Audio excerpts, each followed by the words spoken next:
Hello everybody, welcome to computerhandle.com. So, we've concluded throughout the chapter 2 and we're going to further conclude and finish chapter 2 by 6 practice questions in the next 6 lectures. So, 2 of them are easy, 2 of them are medium, 2 of them are hard. Well, actually the hard ones are slightly more lengthier than actually being hard.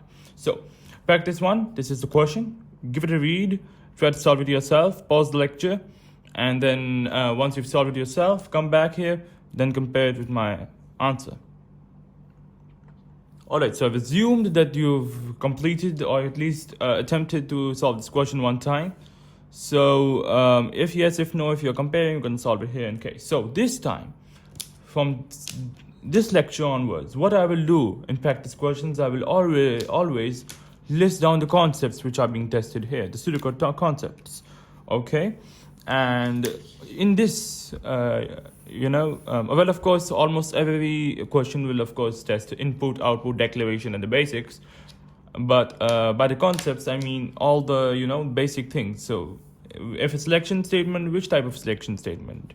If a loop, which type of loop? That thing, So if we wrote that down here, so it's clearly just an if statement and nothing more. That's like very, very easy. All right, so let's number down our lines. 1, 2, 3, 4, 5. Actually, we can give some more spacing here because I know the number of lines will be much less this time. Okay, so let's read the question. The question states to write pseudocode for a program which inputs a player's height. Okay, this is one action. Inputs a player's height. It's better to underline such things. And if 6 feet or above, that's a condition. Alright, the player is eligible to participate in the basketball, else he or she is not eligible. So, we need to write a program which checks the player's height by the player itself inputting his height. And if the height is greater than 6 feet or above, we need to output the message that you are eligible to participate in basketballs. However, if the height is below 6 feet, which unfortunately is true for my case by just 1 inch, so we need to just tell that he or she is not eligible. Okay, so let's get on started. So the variables we'll use is just an input variable. Let's suppose num_i, which will be let's be num_h.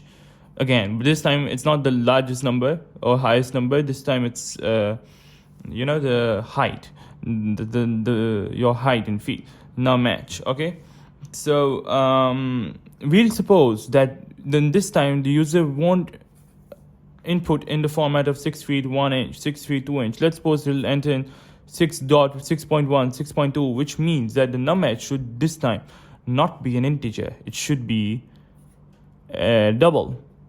Alright, or you can also write a float, but it's good practice to write double. Alright, double can host a double number of bits than float, and that's something else. Okay, so let's get on started. We'll start on by declaring num_h. Alright, so declare num_h as double. Okay, now it's double, it can host decimal values. Okay, and declare num_h as double. Then we need to input the height. So input num_h. So we're going to say input num_h. All right, and then the if statement will come. So if num_h what was it? It was 6 feet and above. So if num_h is greater than or equals to 6.0 feet, then print. Alright, we'll print in double quotations because it's a string. We will print you are eligible. Alright, we did this program in flowcharts also, in the practice questions, I remember. So you are eligible, else if the height num_h by default, if this condition is not true, which means that the height will be below than 6.0, else then we will say print you are not eligible. Alright, and then we'll end by an endif. And that's it for this very, indeed short pseudocode.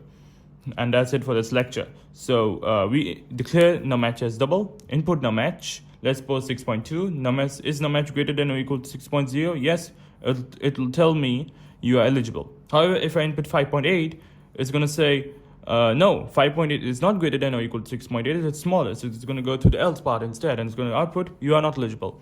And that wraps up this lecture. So thank you for viewing this lecture and this practice question at computerhandle.com, and we'll be proceeded by the next easy question.